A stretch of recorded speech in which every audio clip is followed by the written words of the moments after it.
मूत्रमार्गाशी संबंधित प्रोटेस्ट, मूत्रपिंड, मूत्राशय व अंडकोशाचा कर्करोग यासारख्या युरोजेनेटिकल कर्करोगाचे प्रमाण देशभरात झपाट्याने वाढत असून ही बाब गंभीर आणि चिंताजनक आहे।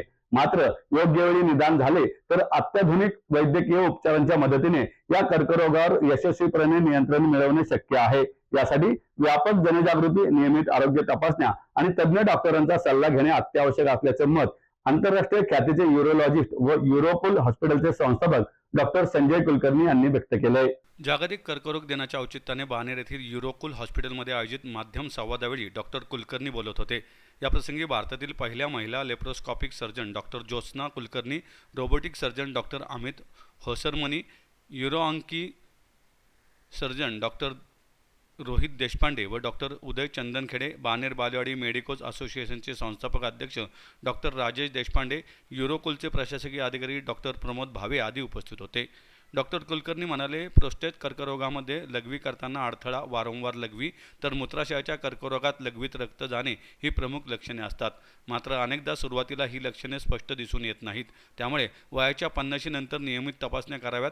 जीवनशैलीतील बदल, धूम्रपान, तंबाखूचे सेवन, लठ्ठपणा, शारीरिक हालचालींचा अभाव हे कर्करोगाच्या वाढत्या प्रमाणामागील प्रमुख कारणे आहेत।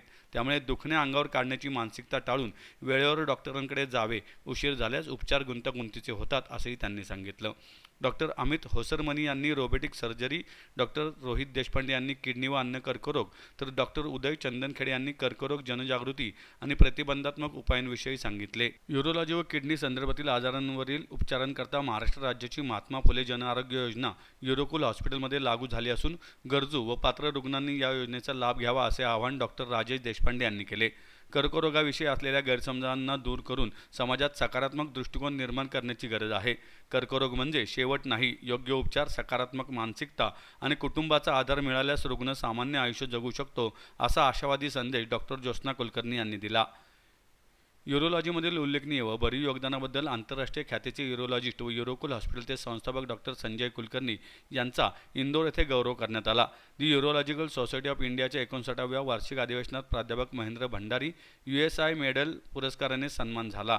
ही युरोकूल आणि पुण्यातील अभिमानाची गोष्ट असल्याचं संजय कुलकर्णी यांनी सांगितलंय। युरोलॉजी सोसायटी ऑफ इंडिया म्हणजे भारतामध्ये एकूण 6000 युरोलॉजिस्ट आहेत।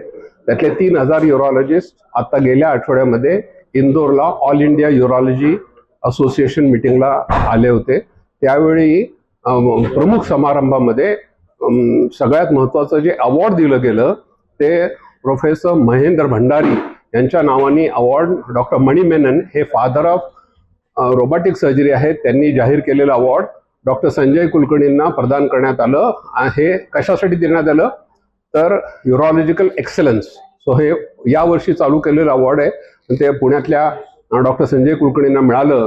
ह्याच्याबद्दल आपण असे युरोलॉजी सोसायटी ऑफ इंडियाचे आभारी आहोत। याचा अर्थ आपण पुण्यामध्ये चांगलं काम करतोय याची ही पावती आपल्याला मिळालेली आहे। नमस्कार, मी डॉक्टर उदय चंदनखेडे आणि we are team uro-oncology from Urocool hospital.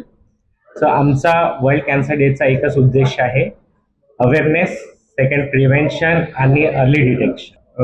पुरुषामध्ये prostate cancer एक सेकंड मोस्ट कॉमन कॅन्सर आहे आणि हे कॅन्सर अर्ली डिटेक्शनसाठी सगळे पुरुषांना 50 वर्षानंतर एक सिंपलची ब्लड टेस्ट करावं नेसेसरी आहे। ते ब्लड टेस्टचं नाव आहे सीरम PSA। हे प्रोस्टेट कॅन्सरचे आहे ते 60 वर्षानंतर व्हायचे चान्सेस खूप जास्ती असतात आणि जसं जसं वय वाढतं तसं तसं त्याची इन्सिडेन्स रेट पण वाढतात।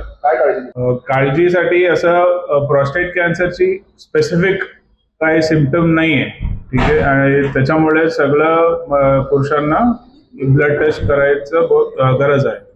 अवेअरनेस म्हणजे सगळ्यांना 60 वर्षानंतर एक रुटीन ब्लड चेकअप मध्ये एक सीरम PSA म्हणून नावाची टेस्ट पण करावं लागतं। जसं पण आता पुरुषांना कसं असतं की जे वयानुसार जी गाठ असते, प्रोस्टेटची गाठ आणि कॅन्सरची गाठ जी असते, त्यांच्या दोघांचे सिम्पटम्स बघितलं गेलं तर ते सारखेच असतात, ठीक आहे। असं नाही आहे की आपण हे इग्नोर करत गेलं पाहिजे की वयानुसार गाठ आहे म्हणून आपल्याला त्रास होतो आहे, असं नाही। जेव्हा पण त्रास आढळतो आपण आपल्या युरोलॉजिस्ट किंवा फिजिशियनला भेटलं पाहिजे, प्रोस्टेटचा तपास केला पाहिजे। जमलं तर काही असं आढळत आहे की तपासणीमध्ये काही प्रोस्टेटच्या मध्ये काही कॅन्सरची शंका आहे तर आपण हा PSAचा टेस्ट पुढे MRI बायोप्सी ही करायला पाहिजे.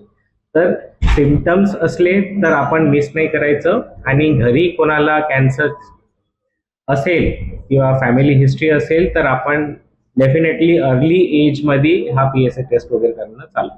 कॅन्सरबद्दल मला वर्ल्ड कॅन्सर डेच्या अनुषंगाने हेच म्हणायचं आहे की किडनी कॅन्सर हा अर्ली स्टेजमध्ये पण डिटेक्ट झाला तरी पण पूर्ण किडनी काढण्याची गरज नाही आहे. लेटेस्ट आपल्याकडे रोबोटिक टेक्नॉलॉजीनी जे पार्शल नेफ्रेक्टमीचं ऑपरेशन आपण जे करतोय त्याच्यामध्ये आपण किडनी ऑलमोस्ट 50 to 60% वाचवू शकतो आणि ह्याच्यामुळे किडनी फेलियरमध्ये जाण्यापासून आपण बऱ्याच जणांना वाचवू शकतो. किडनी कॅन्सर होण्याच्या मागची कारणं मेनली आहेत हायपरटेन्शन म्हणजे ब्लड प्रेशरचा वाढ होणे, ओबेसिटी म्हणजे वजन जास्त वाढणे आणि तिसरं आहे स्मोकिंग. तर हे 3 मेन कारणं आहेत किडनी कॅन्सर होण्याची आणि हा कॅन्सर रुटीनली अल्ट्रासाऊंड किंवा CT स्कॅनमध्ये आढळला जातो आणि कुठल्याही वयाच्या गटामध्ये आढळला जातो.